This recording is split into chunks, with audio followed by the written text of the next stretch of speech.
তারা বলছে নিবন্ধন দেবে না।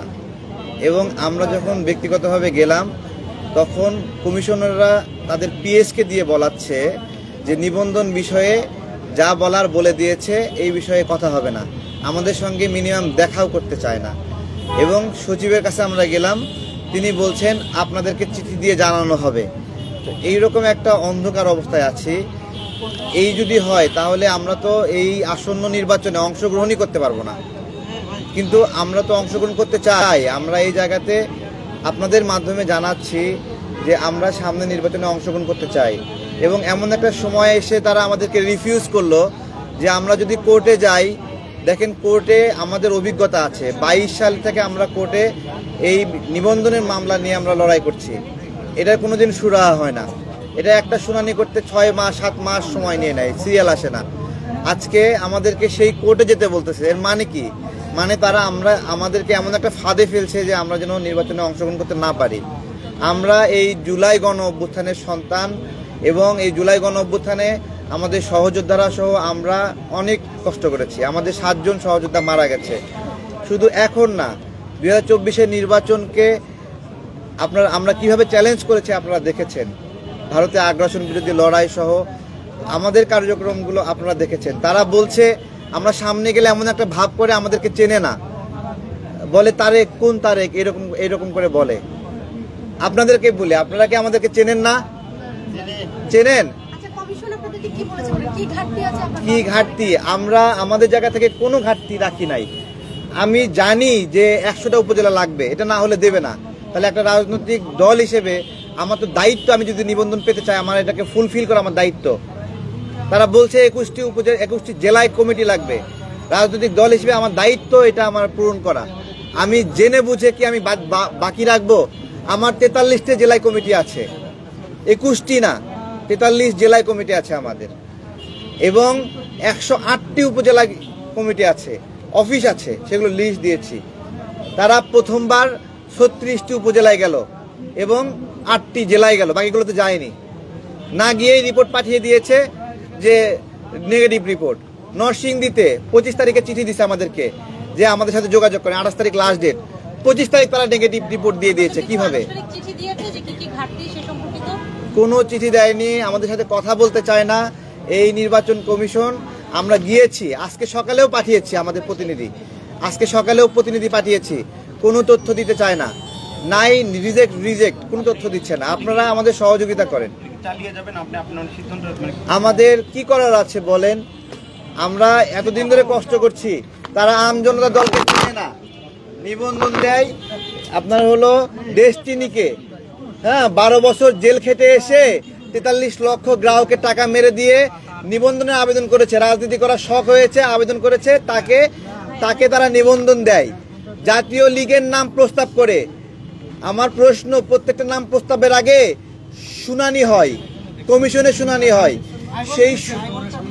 সেই শুনানিতে কারা কারা ছিল, সেই নির্বাচন কমিশনার যারা এই প্রস্তাব করেছে তারা ভুল করেছে না অন্যায় করেছে জাতীয় লীগের ক্ষেত্রে। আমরা যখন ধরলাম তখন তারা এটাকে বাদ দিয়ে দিল। আমার কথা বাদ দিয়ে দিলেন। 10টার বেশি দলকে আপনারা নিবন্ধন দিয়েছেন যারা কোর্ট থেকে আদেশ নিয়ে এসেছে।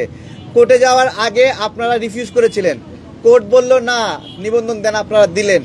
আপনারা তো 10টার ক্ষেত্রে অন্তত ভুল করেছেন, আমার ক্ষেত্রে ধরেন আপনি সঠিক করেছেন, 10টার ক্ষেত্রে ভুল করেছেন না কোর্টের রায় অনুযায়ী। তাহলে আপনি আমাকে যে এইভাবে একটা বিপদের মুখে ফেলে দিলেন, আমাদের অনশন ছাড়া আর কি উপায় আছে? আমরা এখানে আছি, নিবন্ধন না পাওয়া পর্যন্ত আমাদের এই অনশন চলবে। আমরা কোর্টে যেতে চাই না, আমরা আমাদের জায়গা থেকে আমরা অনশন করছি, আমরা এখান থেকে চাই। কোর্টে যে বিচার করবে, আমাদের রায় দেবে, তাহলে এরা দিতে সমস্যা কোথায়? আর 10টা দলকে দিলে আমাদেরকেও দিবে কোর্ট, তাহলে কোর্ট যদি দেয় তারা দিতে সমস্যা কোথায়? তারা দিচ্ছে না।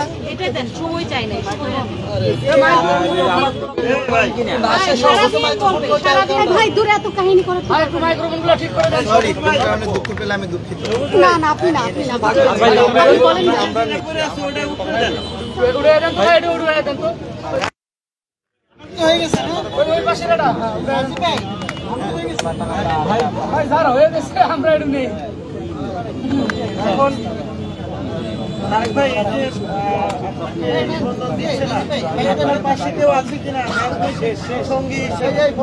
আমি আমার দলের সহযোগীদেরকে আমার পাশে বসতে নিষেধ করেছি।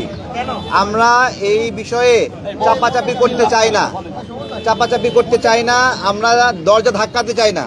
আমরা শান্তিপূর্ণভাবে আমাদের অনশনের মাধ্যমে এই প্রতিক্রিয়া জানাচ্ছি এবং আমরা চাই না এটা অনেক লোক দেখায় দাবি করতে হবে। আমাদের আমজনতা দলকে নতুন করে চেনানোর কিছু নাই যে অনেক লোকবল দেখায় চাপ সৃষ্টি করে চেনাতে হবে। আমি আমার জায়গা থেকে শান্তিপূর্ণভাবে অনশনে এখানে বসেছি। আমরা আবেদন জানাই যে আপনারা ন্যায় বিচার করেন, এই ক্ষেত্রে আমাদের প্রতি জুলুম করেন না। আপনি তো দীর্ঘ সময় ধরে আছেন, এ পর্যন্ত কোনো চাপ সৃষ্টি হয়েছে আপনাকে? না, কোনো চাপ সৃষ্টি হয়নি। আমি স্বাভাবিক আছি, সুস্থ আছি, একটু দুর্বল হচ্ছি কিন্তু সুস্থ আছি এখন। এসে কোনো পক্ষপাতমূলক আচরণ করছে কিনা আপনার কি মনে হয়? ইসি পক্ষপাতমূলক আচরণ করছেই তো, করছে না? তারা তো আর ফেরেশতা না, নাকি ফেরেশতা? এই লোকগুলো 18 সালে নির্বাচন করছে না? ওই সময় ভালো ভোট হয়েছিল না ভোট চুরি হয়েছিল? 24 সালে নির্বাচন করছে না? ভালো ভোট করেছিল অনেক। এই যে 2 মহানগরে নির্বাচন করলো, তাপস আর আতিক সাহেব নির্বাচিত হলো, খুব ভালো ভোট করেছে। হ্যাঁ, সেই ফেরেশতারা এখন আমাদের পরীক্ষা নিচ্ছে যে আমরা ভিলেন না ফেরেশতা। বড় একটা পরিবর্তন দরকার, সেটআপ চেঞ্জ করা দরকার, বড় পরিবর্তন দরকার। আমাদের সাথে অনেক সংগঠন থেকে যোগাযোগ করছে, সমর্থন জানাচ্ছে, কথা বলছে এবং তারা অনেকে ইলেকশন কমিশনে কলও দিয়েছে, আমাদেরকে বলেছে, এইটুকু জানি আর কি, কিন্তু এর বাইরে। হ্যাঁ, রাশেদ খান ভাই যোগাযোগ করেছিল গণ অধিকার পরিষদে, তারা সমর্থন জানিয়েছে, তাদেরকে অনেক ধন্যবাদ জানাই। আমাদের মধ্যে অনেক বিবাদ হয়েছে, তারপরে বিবাদের পরেও তারা এই পরিমাণ আগ্রহ দেখাচ্ছে, এটা ভাইয়ের প্রতি যে একটা মায়া, সেই মায়ার বহিঃপ্রকাশ বলে আমি মনে করছি।